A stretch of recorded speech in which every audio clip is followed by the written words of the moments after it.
So this evening, it's our lunar observance night. We've just had the Thai New Year Songkran festival on Sunday, along with the Bhikkhu ordination, and our life continues on. Our cycles cycles, patterns in our life, the different occasions, festivals, or special occasions like the New Year and the ordination, but our lunar observance night, Saturday nights, coming together and reflecting on Dhamma, practicing together, the sharing the space, sharing Dhamma. And I think this evening, as a reflection, just to share some of my own ponderings and reflections that have been coming up for me very recently, and probably still, under the impetus and from the winter retreat of that theme back to basics, and I think it's still returning, sort of to basics, to fundamentals, and I think it's a really important thing to be doing, to be returning to this fundamentals of what is the path, what is the practice. We can be overly obsessed with the goal. I mean, we do have to understand what the goal is, but we can be overly obsessed with the goal, just either striving or worrying or whatever. But when the goal is, say, nibbana, or freedom from suffering, then what the way that the Buddha taught is paying attention much more to the practice and the path of practice, and in the same way that if one is coming to Abhayagiri, or if we're going somewhere, trying to go to the Grand Canyon or go to Lake Tahoe, you actually don't have to think too much. You set your intention, but you got to pay attention to how you get there, rather than paying attention or obsessing over the goal or the destination. So certainly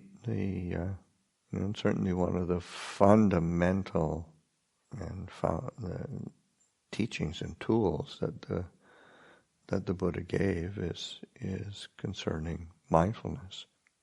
And there is a certain, I think, particularity in the English language these days, when the use of the word mindfulness is it's almost trite, not really, or just very prosaic somehow.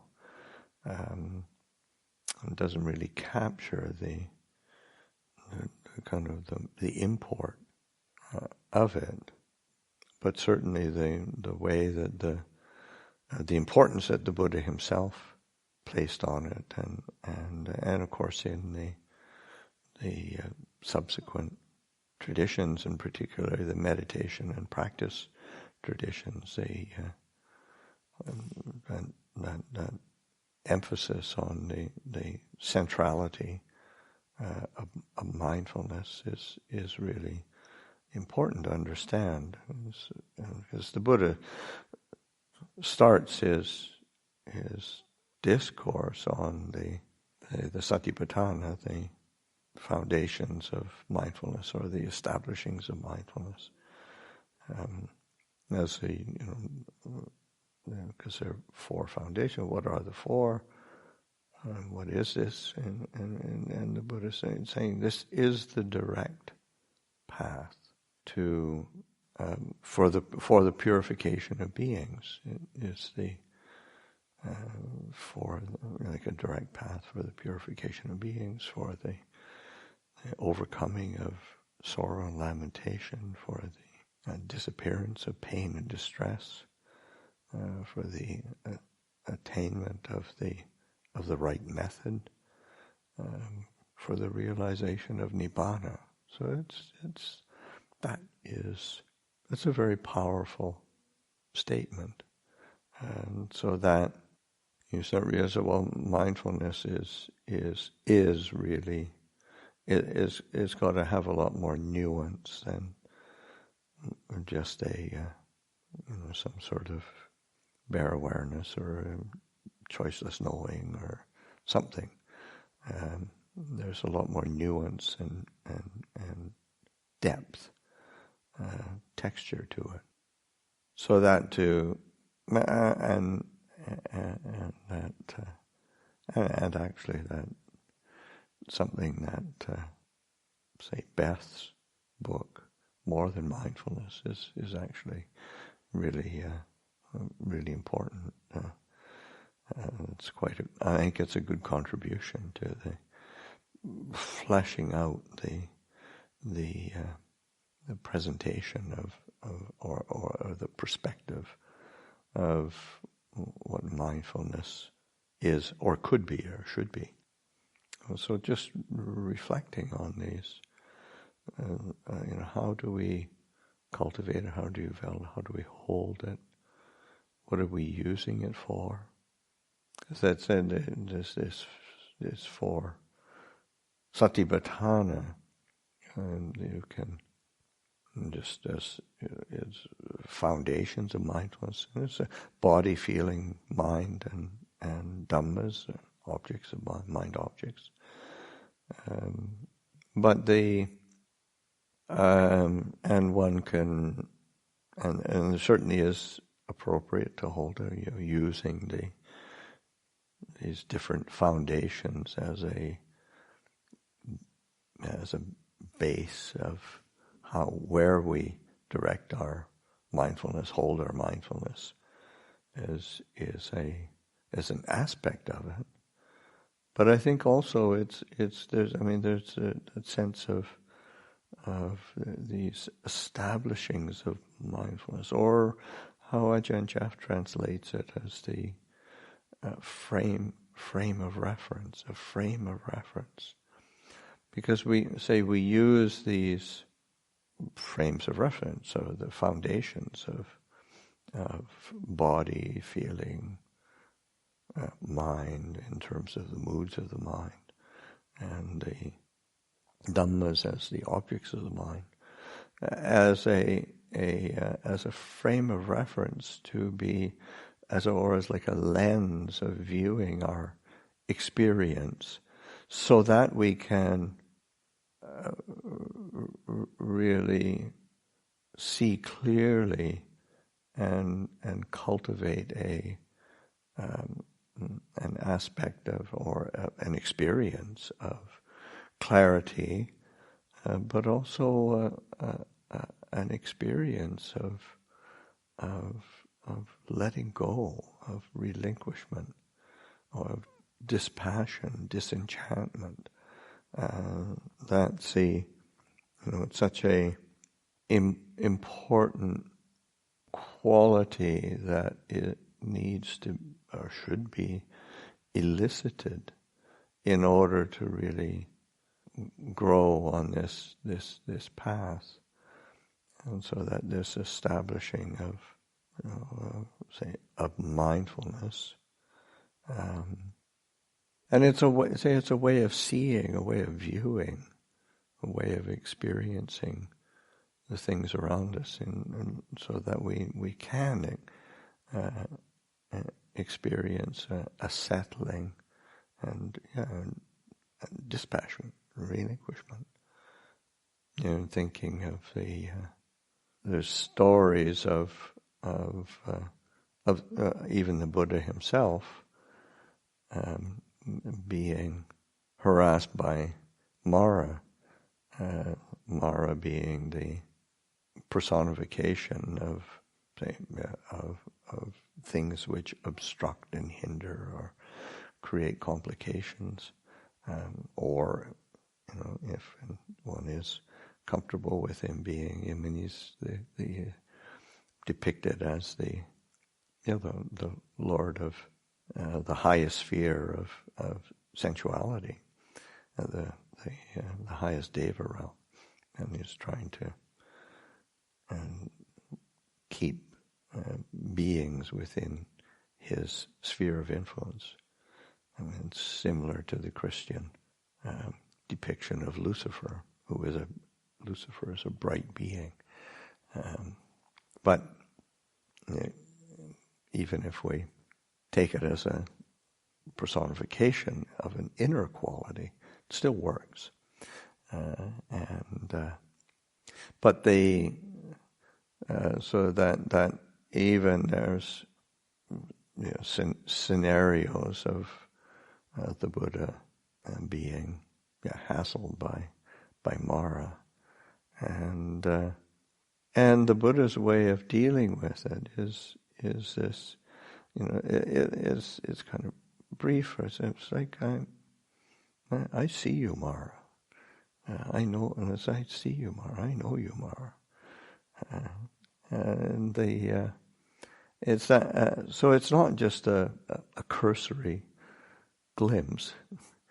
It's a penetration. So it's a real. I mean, it's this.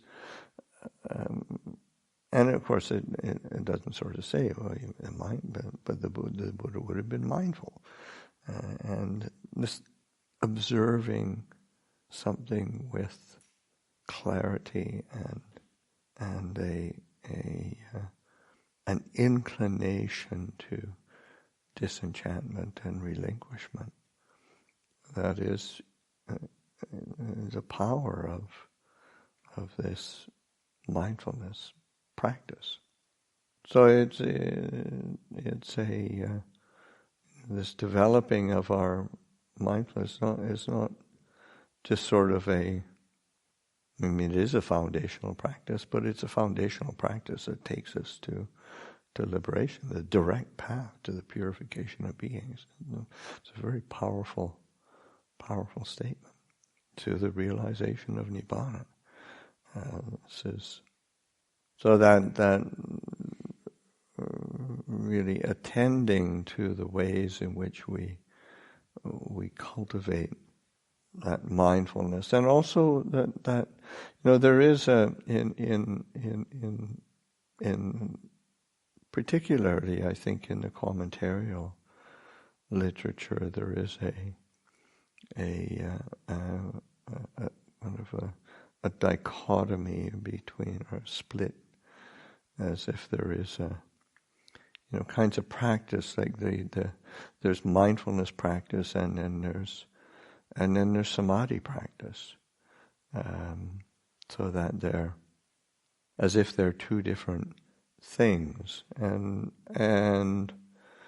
I think it's really a false dichotomy, and certainly Ajahn Chah,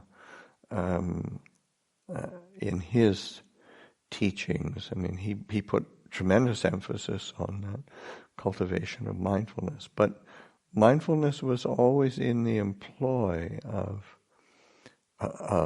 samadhi, in the sense of, say, collectedness, or in the Thai translation of what samadhi is the firm establishing of the mind, so that the mind becomes firmly established when there's a continuity of mindfulness and a clear awareness. So it's that attending to mindfulness, also its effect, its result is a settling of the mind, a collecting of the mind. Because sometimes we try so hard to get our samadhi together and make our mind shut up and obey. It's not just but it's not very mindful.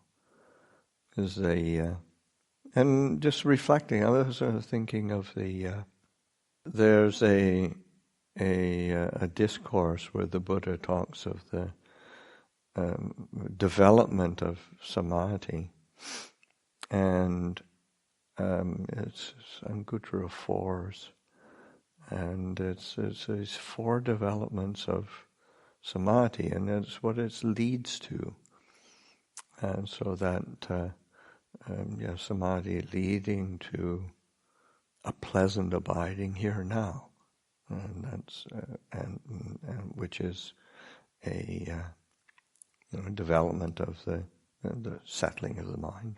But these are, to me, they're also. That's not exclusive to samadhi. To me, it sort of applies to the cultivation of mindfulness. These 4 developments of samadhi are also the developments of mindfulness.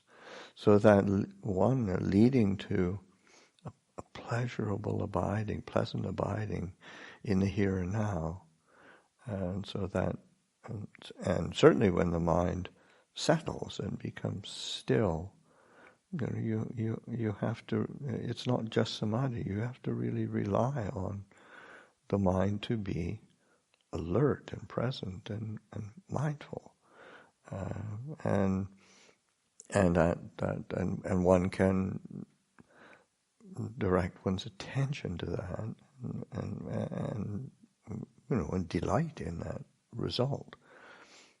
The second is leading to knowledge and vision, which certainly in terms of the fruits of the heightened mind, the adhicitta, then there are very special knowledges and understandings that come through that. But again, it's not that to me it's not exclusive to the that attainments of higher samadhi, but also with that continuity and clarity of mindfulness. One sees and understands things as they truly are,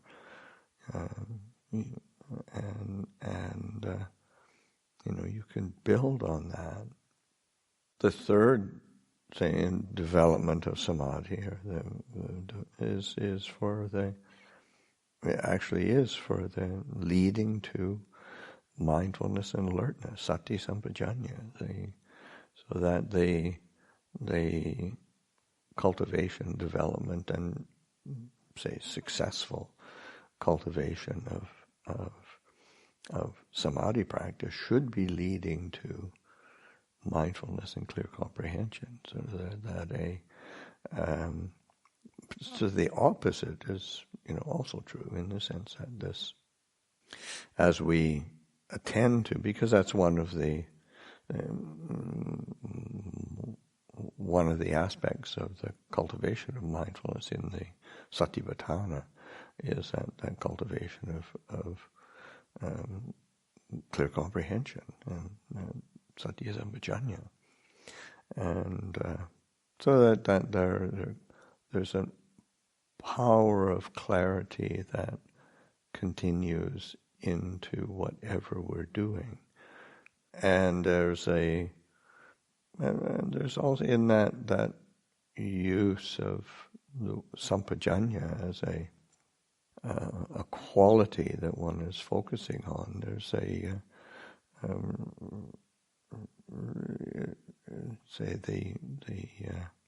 Visuddhimagga equates it with wisdom. Mindfulness and clear comprehension is a wisdom factor, and so there is discernment, clear discernment there. But the last quality that in terms of the development of samadhi is for the freedom from the asavas, the overcoming of the asavas, the underlying tendencies of mind, and And that always is, that's that relinquishing, letting go of the underlying tendencies of the mind, are the doorway into awakening. And so that, to me, that's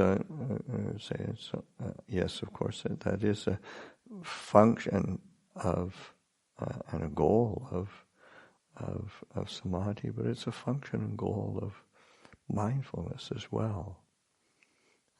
So that these work together, and these asavas are it's actually just in the ordination chant that is a part of the instruction that I give to the as a preceptor that I give to the newly ordained bhikkhu, that the development of of wisdom, or the perfection of wisdom, leads to the ending of the asavas, the kamasava, the underlying tendency toward sensuality, bhavasava, the underlying tendency to becoming, and avijjasava, the underlying tendency to avidya, or lack of true knowledge, or ignorance, being clouded and being obstructed.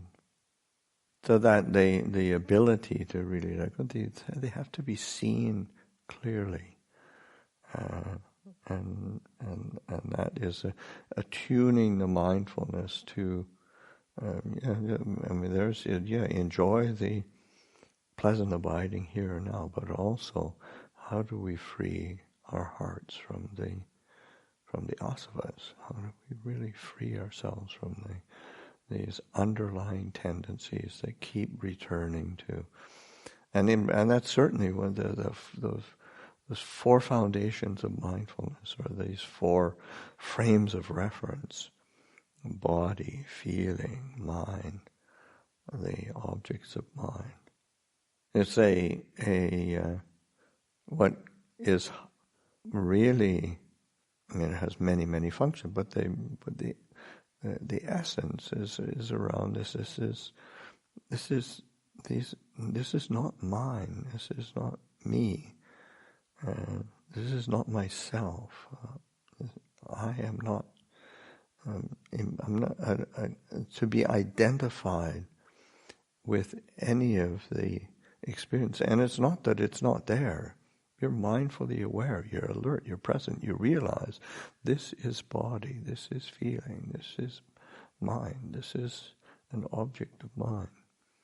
But one is recognizing that it's the entanglement of self-identification, and the identifying with that experience and turning it into a story. Because that's, that story of me is a very long and tangled story. Where, and it keeps circling around more suffering. So that in the Satipatthana Sutta, when the Buddha reviews each of the aspects of the Satipatthana. So there's a body, but it's also at the end of each aspect for the body. Whether it's say breath meditation, because that's what it begins with, is using the body and the breath as the basis for establishing attention, mindfulness, and then postures, clear comprehension, then the asubha, or the contemplations on the unattractive nature of the body, on the elements, on cemetery contemplations, on contemplation of death, at the end of each of those. And then with feeling, it's one thing in terms of the mindfulness of the mind, the Cittanupassana, is one thing. And then on the Dhammas, and it's the mindfulness of the of the hindrances, of the khandhas, of the sense bases, 7 factors of awakening, 4 noble truths.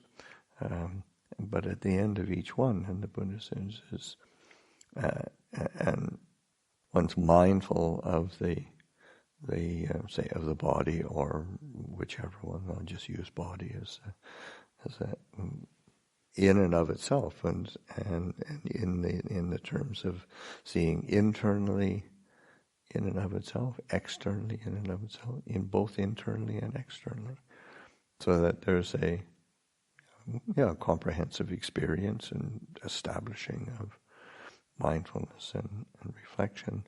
And again, this is not just a passive mindfulness, but there's a reflection.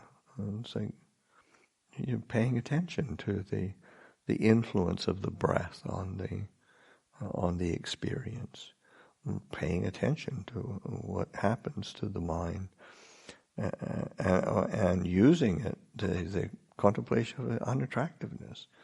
It tends to have a very cooling, settling, or at least it highlights, what is the habit? What's the underlying tendency? And what do we do? So it's a learning. Again, it's not just a passive awareness. So internally, externally, both internally and externally. Then paying attention to the origination of the body, the cessation of the body, the experience of the body, both the origination and cessation. That's paying attention to both in terms of, again, body feeling, aren't they, the whole, and in terms of the condition process, because all that arises because of causes and conditions. And if we just get obsessed with a particular experience at any point in time, that's not the whole picture. We have to understand the causal nature of our experience, and through understanding that causal, you start, what's its trajectory? What's happened in the past? How is this going to play out? Where is this taking me?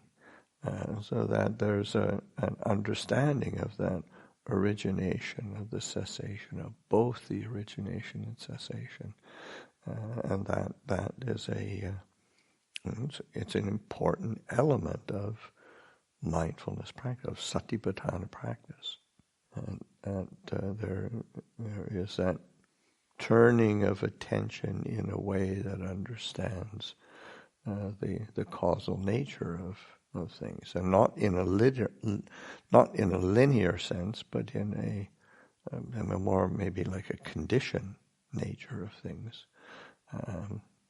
And then the last part of that, the instruction that the Buddha gives, is to be aware that there is just the knowledge, establishing the awareness or sustaining the awareness that's necessary for somebody. There is a body, and just to the in that's one is without getting caught in the attachment and clinging to the world.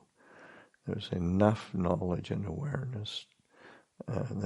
For knowledge and remembrance too, that one dwells independent, clinging to nothing in the world, so that this non-clinging. And in other suttas or places, and this is pointed to as a atamiyata, the not made of that, and there's different ways of holding that, and there's different actual translations, like Ajahn translates it as non-fashioning. So it's sort of like not creating anything, not creating the world out of it. But also another translation is a non-identification. And both of those, I think, are important, because one is more of, say, a movement externally. One is a holding, how do we hold it inside? So both that non-creation of me and the world, because that's what our minds do. We're constantly creating through our likes and dislikes, our wanting, our not wanting, what we think should be, what shouldn't be, and the whole story just keeps going on and on and on. And that's the whole point of, say, a frame of reference that helps one cut through that proliferation.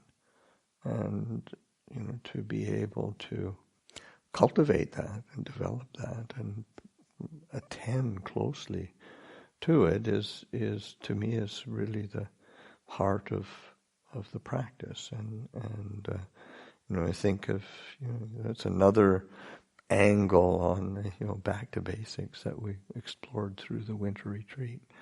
And so anyway, those are some meandering thoughts on practice. I'll offer that for reflection this evening.